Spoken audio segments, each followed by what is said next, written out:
Writer.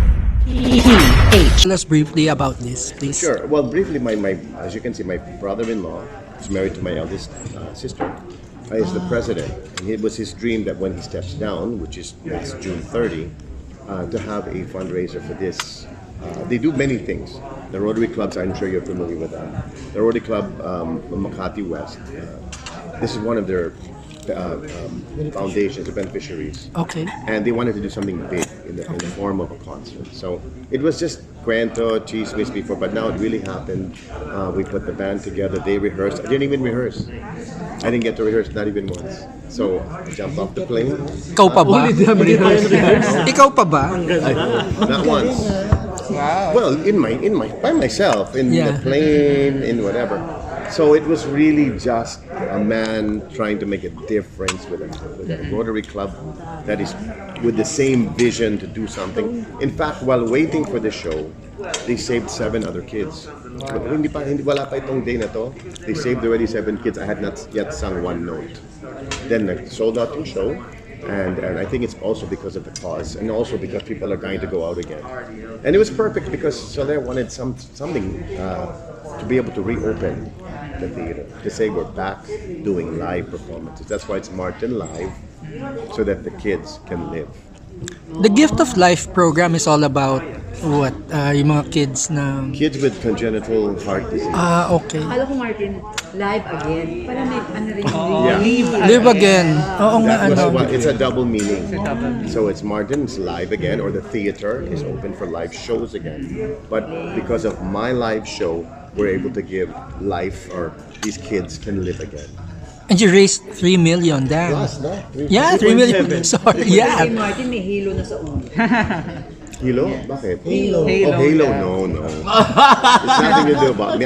It's the people who paid for the show are the ones with the halos, because, nobody wants to be next to anybody anymore. Unless, of course, talagang hot na labas ng bahay, mag-show naman tayo, something happy naman.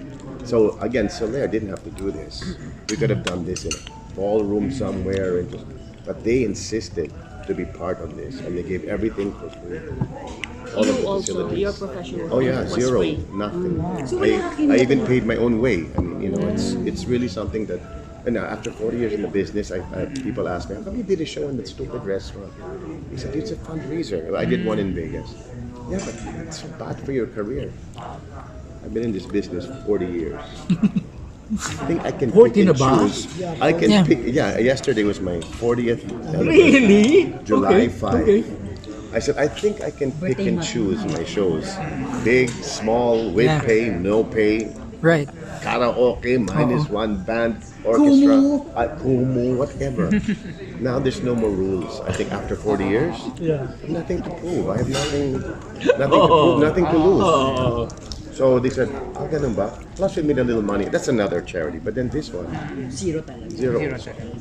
No, the other one I got paid in the crab thing. I had crab and lobster. Pero hindi ka na masahe. Libre. Meron ding crab dito, hindi ka nagpalibre. But anyway, Martin, si Mr. De Rosario ba is related to Ange? No. Good question though.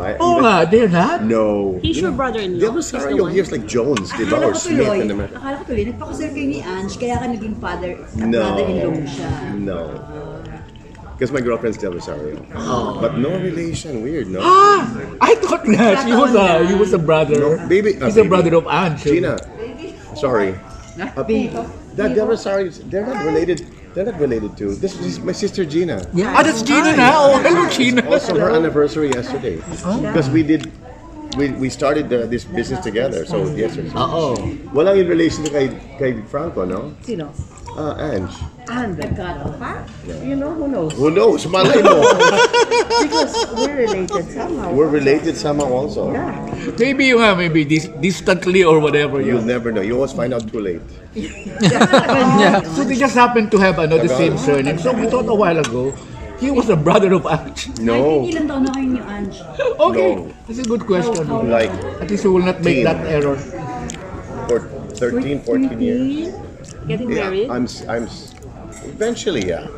But I haven't popped the question, although I don't know if I have to pop any question anymore. Ako eh. I've lasted longer with her without a ring Yeah. than I did with Pops with a ring. Pa, ilang taon na ba kayo? So about Parang 14 na-trauma years. ka ba, Mark? Yes, Trauma? without hesitation. Bilis ha? Trauma, yes. Yes. No, on my part, I'm not good at it. I wasn't good at it. I'm the one who screwed up the first one, right? So I don't want to mess up this one with a ring. So there's no pressure from her. Zero, to- because she has 2 kids already. I also have a trauma. That's your question. Are you traumatized? I have a trauma with Martin. Why? When I was starting. Ayan, scoop yan. So it's totally possible na hindi din magpakasal. Yeah, because really, I think it's more for the girl. I Yung think kasal. she deserves it. Yeah. Although she's not pressuring me, she's not asking for it, you know. She could propose if she wanted. That's the thing. That's Siya the pa thing. talaga, ha? Siya pa talaga, ha? Oh, yeah. But she and I both have a great relationship. I've never had a better relationship because she's so patient. She's so behind the scenes. Which I'm not saying that the guy has to be up in front of the scenes. I'm just saying in my world, I've been lying about her to all of you for so long because I've been trying to protect her from us, from our world, our expectations, the many questions. And then I start doing shows with the ex-wife again, and she's being bashed left and right. And that's the worst. Look what I did. Look what I've done already to her world. I mean, if bashing was a world, I ruined it.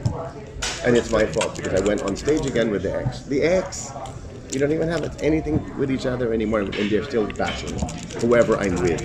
And I'm hoping they're bashing whoever Pops is with also. I don't know. But some netizens nung Christmas, Martin, pinuri-puri na ikaw, pati yung mga ladies mo. Well, sana, Kasi because nagkasama-sama and this sila. is the second Christmas where Pops and Santino's mom, Katrina, were together. We're all together Christmas Eve. It's really weird. So, tanggap naman ng netizens. But it's doable. It's doable. These are our kids. Never mind what we went through. Never mind how we hurt each other or how we hurt them. It's for the kids to make them happy. So then, this last Christmas, Ange arrived at New Year's. Can you imagine? Katrina, Pops, and Ange. New Year's Eve. Magkakasama sila. That had no Instagram. Well, the Christmas one had, who posted? One of you posted. One of you or There should Pops be. posted I mean- the photo. Someone did. I'm pretty sure it's out there somewhere. Oh nga, so I didn't pretty see the one of that what's that? That had 3 of them. Ah, yeah? Yeah. I'll send you a picture. Only because I want people to know that it's doable. I mean, let's be real. Again, we're already old enough to stop this nonsense. But syempre on the social media, nonsense is what we want, right? So it really does look weird. But in fact, we all got a Omicron together. All of us. Talaga? Pops, Robin, Ram, Oh, myself and her. Katrina and Santino, all of us. Same day, same party, New Year's Eve. Such a weird girl. So Ange is the girl you hope to grow old with. Definitely. I think this is it. I don't think. Is there any girl out there listening right now who finds this still attractive and would Ano, want ma'am? even a couple of hours with me? I don't think so. I know where I am now. When I look at my old footage, I'm going, shh. Noon, sa naman. Ang payat, ang in shape, and no wonder. No wonder. They call it poggy problems. I don't have those anymore. Marty, what's next when it comes to And your nobody here disagreed. Not one of No, I was... one of you disagreed and said, Dave, Hindi naman eh. wapo ka naman eh. Not one Huli of na you ba? Huli na ba? this Huli na ba? to the end of my life. I would remember this. I threw it out We there. never said by you were guwapo. Not once. Not even in the past. That's true. That's true. But to answer your question, yes, that's probably why I think. Martin, how do you keep fit and healthy? Right here. And diet? What's your diet? I have a diet. I'm on At this age? IF crap that I hate. That makes me so sungit. But it works. It works. Blood pressure's down, sugar's down, cholesterol's down. And What I'm is still, it called? IF. Intermittent fasting. Intermittent fasting. Okay. Intermittent. How do you say it? Intermittent. Intermittent. How many hours is your IF? 20 hours. Oh, shucks. So, That's crazy. For the last, we're on our second year. 24? 20 hours. So what's the time? So we eat at 4. Yeah, We 4 start eating hours. at 8. 4 hours ang window. Yes. Oh, that's crazy. But it's already, I'm not even hungry. 4 a.m. Right Sanay now, na. this is lunchtime. I'm not even hungry. Oh, kaya nga ang gwapo mo ngayon kaysa noon. Bumabawi. Ayan, see? Bumabawi. Yung gwapo. Huli na. You cannot go back anymore. You cannot swipe back. What's next? Nasabi na. Yeah, Martin, what's next? What's When it next? comes to your music. Yeah. Well, my music is so funny. I've been writing so many songs during the pandemic. Nobody wants to hear it. They want to hear the old stuff. Even when I do shows, I hope you sing. Are you gonna sing? Sana you sing. Kaya nga the show was well loved kasi it's all old songs. Because all old It's all songs. songs that we know. And that I've done. Oo. So what I have to embrace now in this 40th year of my career is that's what my niche is. That's what I have to keep doing. Like Barry Manilow, he's not gonna sing anything new. Yeah. You go watch him in Vegas or wherever. Same damn song. Yeah. So ba't Same. nag-e-effort ka pa? We love you na for whatever you Ano pa did rin, na. But we to have answer new your songs? question, I want new songs. I want a new sound. I want to learn from these young kids. If I didn't, they were in trouble. But the fact that I want it, even though I probably will never do it, but the fact that I want it is a good sign that I still have a lot of music in me. I still have a lot of song in me, performance in me. Maybe bring down a couple of songs. I cannot do those screaming notes anymore. Yeah. Or even if I do, it's not so pretty anymore. So we have to be sensible, you know. Same song, little lower, maybe a different flavor. Kasi nagbago na ang boses. Especially- Yung range? That's why I went on Facebook Live and all of this kumu because my voice was not working for 2 years. Oh. Well, I wasn't singing. We weren't performing. Sabi daw ni Regine, kapag hindi daw ginagamit na. And she's the one who told me. Because she goes, Mark, parang wala ka ng full falsetto. Sabi ko, Regine, because I can hit that note full now. It's not pretty, but look, alam mo kung bakit? Kailangan if you don't use it, you lose it. It's a Parang muscle. kinakalaw. So maski na, Exactly. ano yung sabihin mo, maski wala kang concert, dapat kumanta ka na. That's what I did. I went Kaya si Regine online. kanta rin ng Kaya ka yes, nagkukumo. yes. And for free, of course, a lot of people were upset because now nobody will pay me to sing. But because Alam mo, it's good. I didn't want to go crazy, and I didn't want people also who were lonely doing Yung nga yung nothing. karaoke lang yung ano. No, I put my minus Oo, one. meron Yeah, okay. siyang Oh, setup yeah. na kasi. You should see the setup now from the first day compared to Ang ganda today. na ng setup. Everything is so now, but now it's all small and everything's there. Right? Plug it to your phone. Game. Martin, paano naging yung celebration mo sa ASA 40th? Oh, that was so nice. What was that like? Oh, it was nostalgic. It's like an out of body, tama ba yan? Out of body experience, out of my body experience. As if I was hovering above the heavens, watching my tribute, but I was actually in it. It's like I had a dream in heaven, and that's what I saw. All my fellow colleagues, my kapamilya who I love and adore, taking the time to learn and relearn my songs. The kids, the young kids, learning Pain and all these hits of mine from 1980 plus.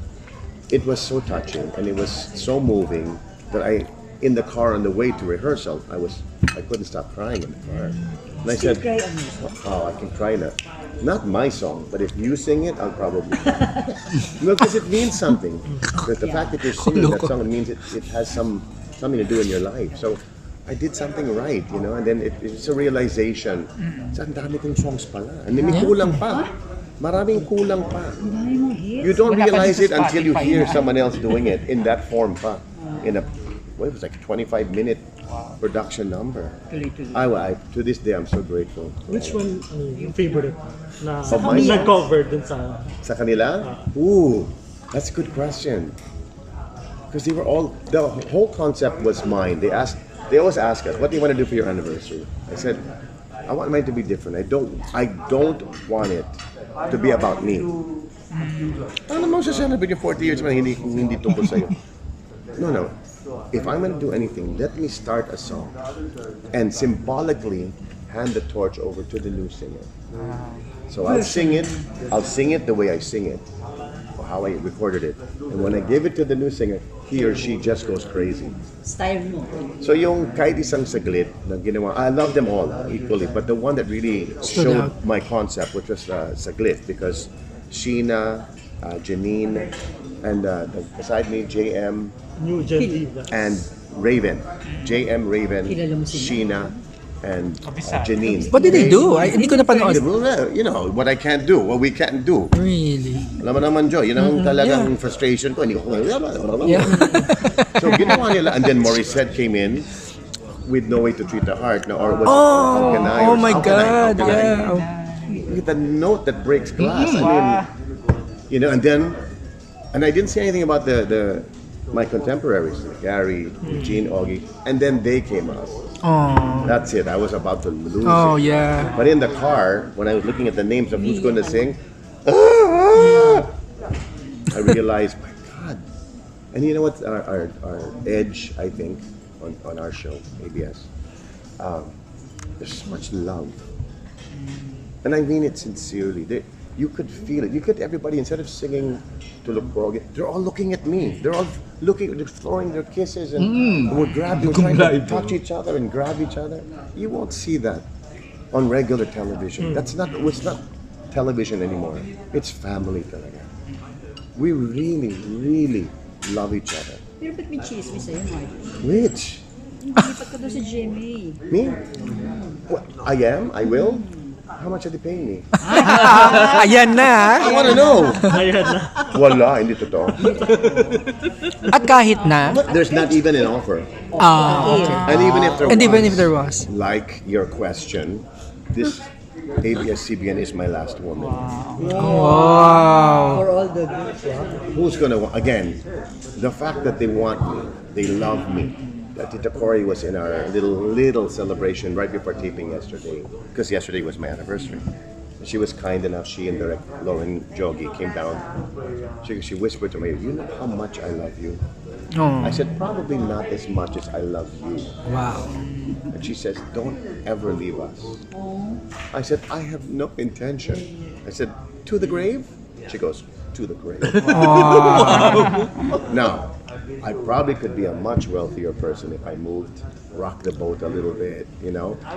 If I was my own manager, maybe I would do that, because how many more years do I have, right? This is the time to rock the boat, right? So loyalty matters. For me, loyalty is everything. Everything. Again, let me repeat. I've been offered many times. Lots of money. Maybe I'm an idiot for being so loyal. But somewhere down the road, it's going to pay off. Yep. It's going to teach some younger artists that fame and fortune is temporary. Loyalty is forever. Last two questions. Okay. Kasi may 4:30 appointment si Martin. Martin, what can you say about your songs being reinterpreted by different generations? It's an honor. And the whole purpose of my anniversary thing was to show everyone that my life will be infinite. My songs will be timeless for as long as people are singing it. So I welcome it, and I encourage people to do it. Obviously, there's a lot of other singers much better than I am. Do you and I'm find it okay with parang that. it's a way of immortalizing your Exactly. That's the contribution? better word. That's the better word. To immortalize my music, my niche, my journey. It'll confirm it all. Do you still consider Be My Lady as your most important song? Most important because it's a benchmark, is that the right term, of where I started and where I still am, and it's still the most requested. So I say those three words, Be My Lady. end of song. Yeah. Wala na. Wala pang ladies sumisigaw na. Men, women, in between. Anong plano mo sa 40th anniversary? But the one here, I'm doing one. Before I do the one here in Soler, I'm doing one and it's an honor because it's very hard to get this venue. Some people who truly have been believing in me for many years finally got an okay from the Walt Disney Concert Hall. I don't know if you know where that is, but the only other Filipino California artist is Lea Salonga performed there. California. But she's really not just a Filipino artist. She is the world. She can sing wherever she wants. So for this venue to have been offered to me is an unbelievable honor. Kailan yun? August 28th. Is that in Sabi mo Lapit na pala. habang stay ka na ng States sa Yes. US until California yun? Share and promote. California? Los Angeles, Yeah, California. yeah, Los Los Angeles, California. The Walt Disney Concert Hall. Wow. August 28th. Ganda nun. Then we'll bring the show and probably add much more to it here. At the Soler on November 19th. Sa Manila. Ako last question ko. Tell us about your relationship with Soler. Soler, from the very beginning, they wanted to have Sinatra. And this is, of course, told to me by Ricky Razon himself. We'd like to have our own Sinatra. I told Gina, my sister, can I be that guy? So it was more of a, it was like a chit chat that became, hey, you know what, that's a great idea. So now, and thank God for this Rotary Club Gift of Life Foundation, I'm become more than just their ambassador. Because remember, I don't smoke, I don't drink, I don't gamble. So how did I become the ambassador? They want me to be the ambassador of goodwill, the ambassador of fun, of an option in life where you can beat the odds, a playground for adults. You know, no one under 21. But at the same time, I staycation here and show them the facilities that we have for your family while you go down and play. This is the sign of the times. Casinos will always be the sign of the times, and to be their ambassador. What started out as just a little kwentuhan between family became a huge thing. This is already my Yun yung question ko. second contract, my second contract. 6th year already. Ang may chismis nga, may sarili ka daw room dito. Tapos Well, no. parang Sharon Cuneta dati sa Super Ferry, may sarili. No, when I have my secret own room here, which didn't push through, by the way, but it's a room that's fully decorated with all my paraphernalia. Oh, so meron? They're still planning it. They're still planning. There's a lot of red tape you have to go through. You just can't do it. Oh. You have to talk with this gaming and so, di ba? Ang dami mga departments. But that's right. But all my things are here. They're just waiting to put it in one of the suites. Galing. So, speaking of loyalty kanina, di ba, parang ganito rin sa Soler yung relationship niyo, di ba? For as long as they'll have me, yes. How many singers do you know endorse a casino? I think I'm the only one. Yeah. Come to think of it. This will be your room. It will not be open to customers. Which one? The room. The paraphernalia. Oh no, for customers, for fans. So it will be called the Yeah. Martin They can sleep Nievera there. room. They can sleep It will there. be called the Martin room. The Martin Nievera suite or something. There's still, again, all the red tape. But once it's done, my gold albums, my Wow. trophies. Like a whatever. Wala nang hihigaan, nandun And yung award. then, Punong-puno, wala nang hihigaan. Kama? pero Wala nang huwag kama. mo sabihin sa kanila, sikreto to Panalo. Sikreto to Ako magbibigay ng room service. Wow.